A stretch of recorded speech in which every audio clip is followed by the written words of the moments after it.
So trans college swimmer, whose new name, quote unquote, is Leah Thomas. I don't want to say this.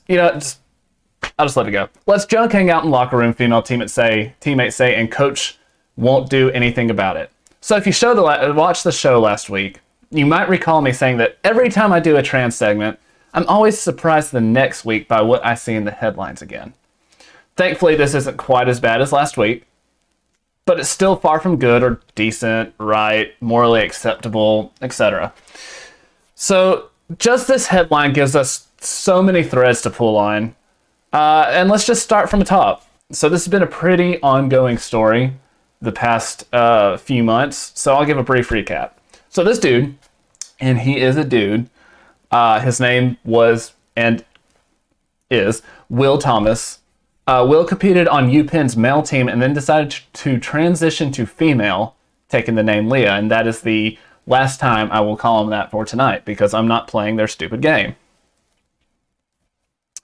He then goes on to smash women's records all season. I saw somewhere he fell from like the 428th place male swimmer in college to like the first place female swimmer,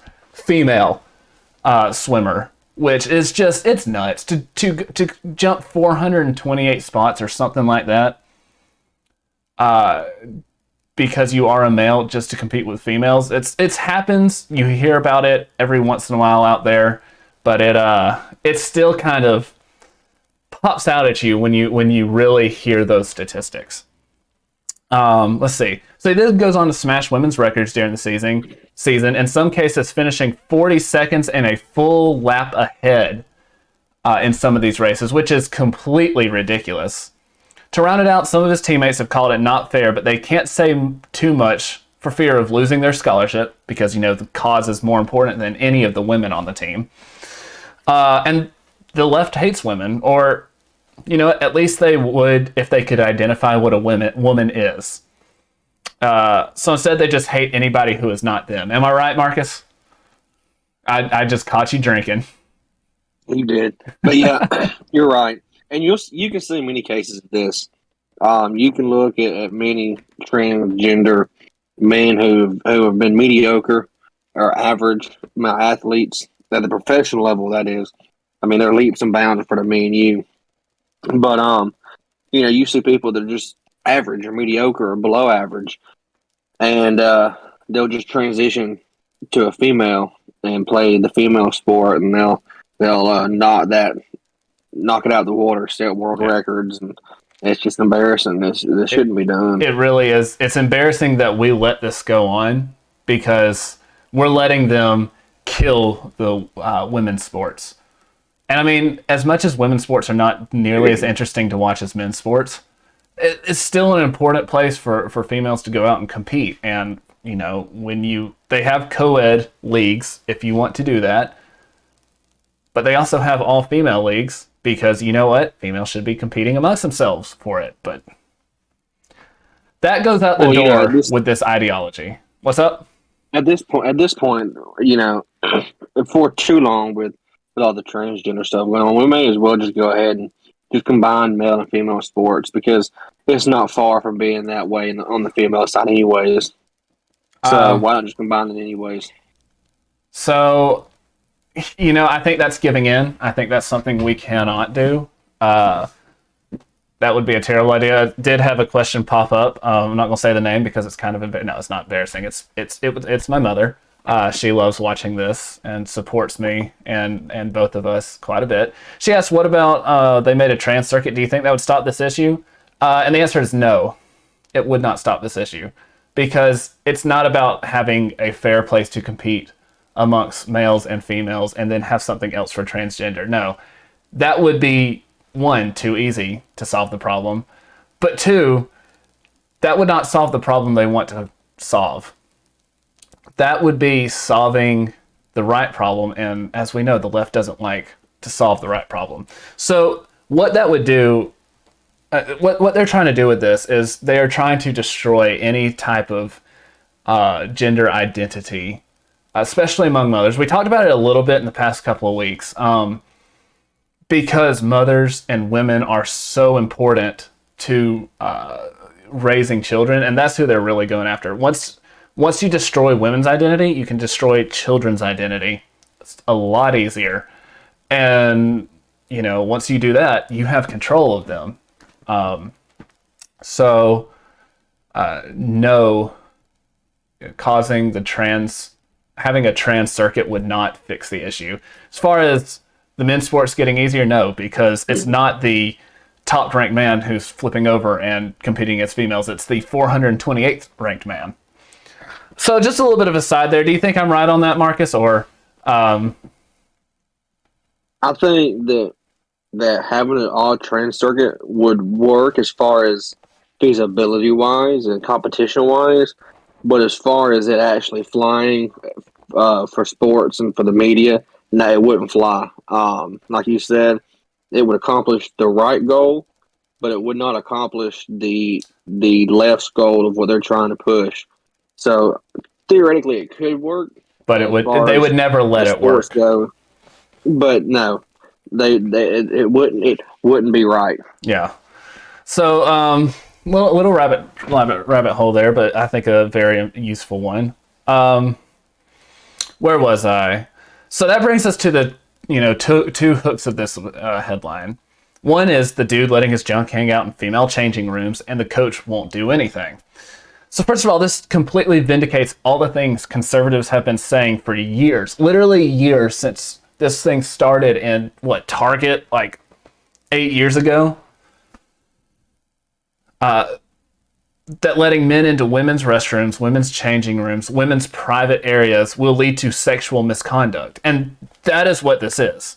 This is sexual harassment, or at least it would be if it was any other penised individual. Can you imagine if a man who actually called himself a man did this?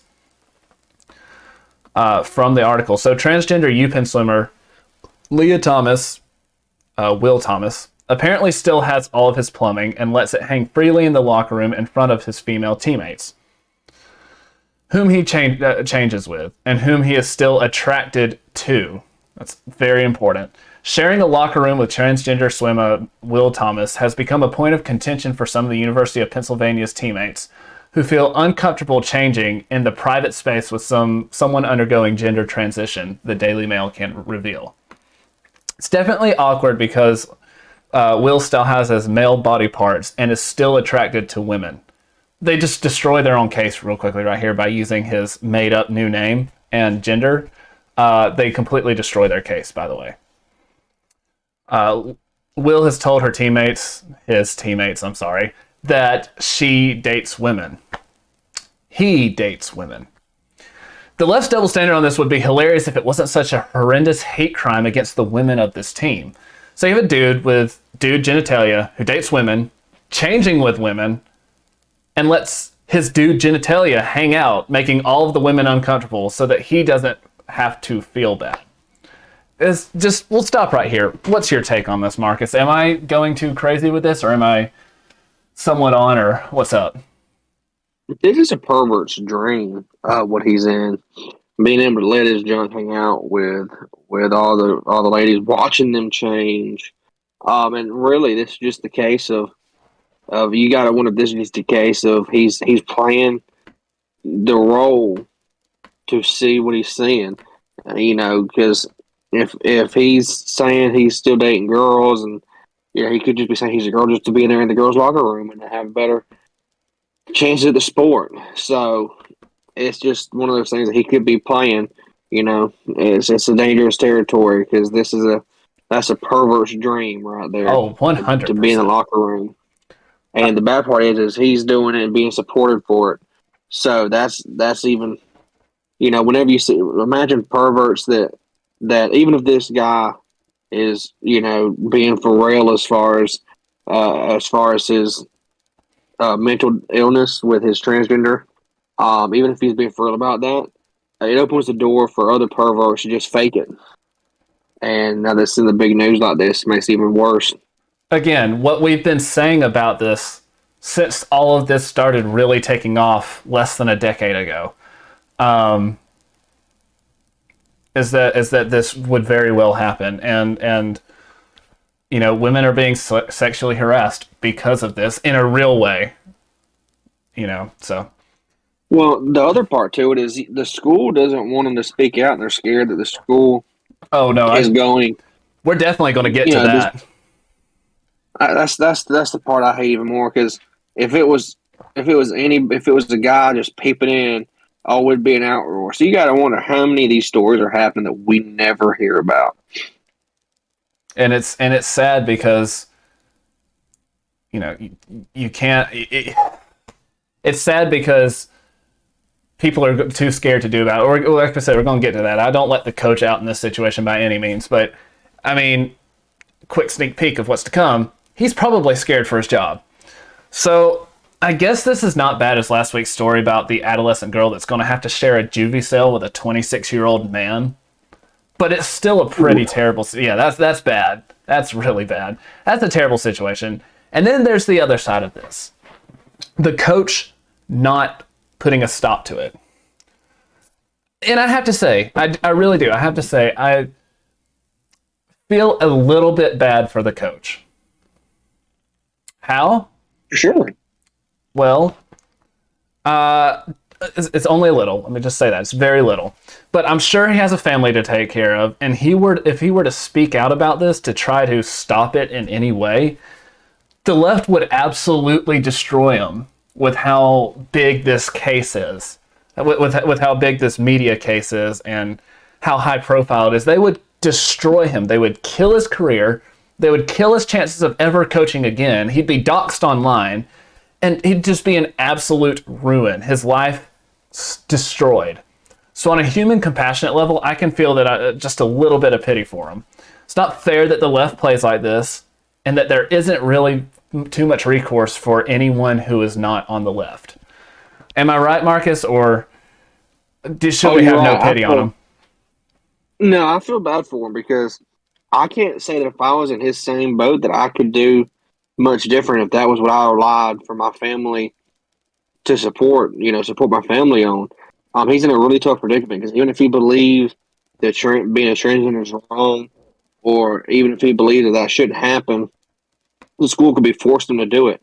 So I mean, it's one of those things that it's a lose-lose situation, but it's with the way the left has cancel culture, it's better off to just kind of try to just play however, just see how it plays out and try to just be as middle as possible. It's definitely better for him, but at the same time, and here's the thing, at the same time, this coach, like everyone else, is going to have to give an account to God on what he did. And on a more here and now level, Will Thomas is going to slip. That's just the thing. He's going to slip. He's going to do something that even he can be accused of for sexual harassment or assault. And then he's going to have to answer this coach is going to have to answer for the fact that he didn't do anything. I mean, they know in Pennsylvania what happens when a coach ignores sexual misconduct. I mean, who was it? Joe Paterno at Penn State? Yeah. So in Pennsylvania, they know what's up. And he will have to answer for why he didn't, do something. So he really is in a lose-lose situation. However, if you're going to lose, at least lose the right way. And it's not just the coach. The girls on the team are going to have to do something. They may have to say that we aren't going to compete until he's out of the locker room. Their parents, and this actually somewhat looks likely, are going to have to bring forward civil suits. This whole mess is going to get a lot worse for everyone involved before it gets better.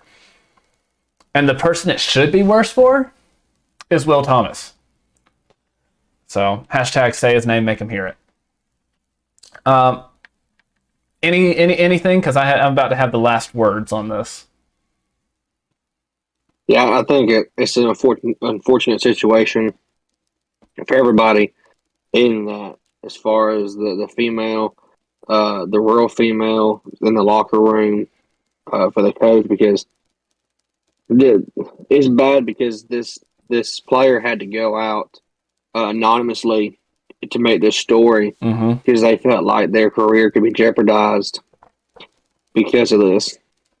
So it's sad whenever somebody has to come out anonymously over this due to the fact that their career could be and Destroyed, ruined because in of ruins. this. So that speaks volume to the situation.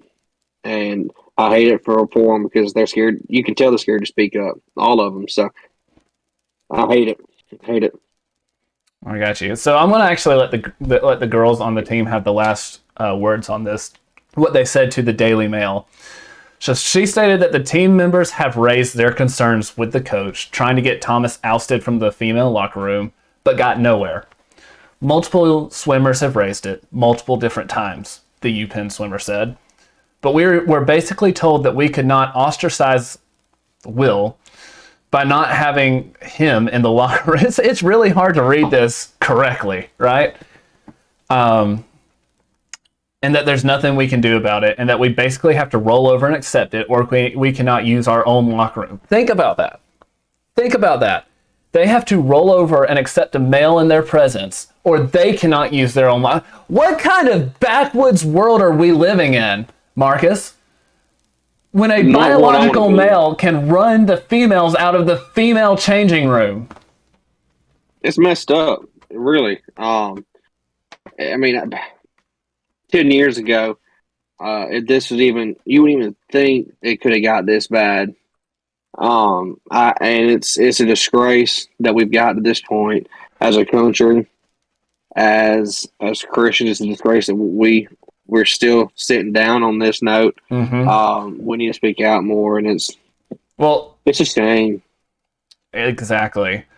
Real quickly, finishing up with what they have to say, it's really upsetting because Will doesn't seem to care how it makes anyone else feel, and that makes me think he's going to screw up at some point, and I hope he does in a way that doesn't severely hurt somebody, and also they can, nail him for it. The 35 of us are just supposed to accept being uncomfortable in our own space and locker room for, the feelings of one. And she's right. 100% she's right. Actually, I was kidding when I said the females are going to have the last word here. I get the last word. The left hates women who are normal. They hate me. They hate you. They hate the women on this team.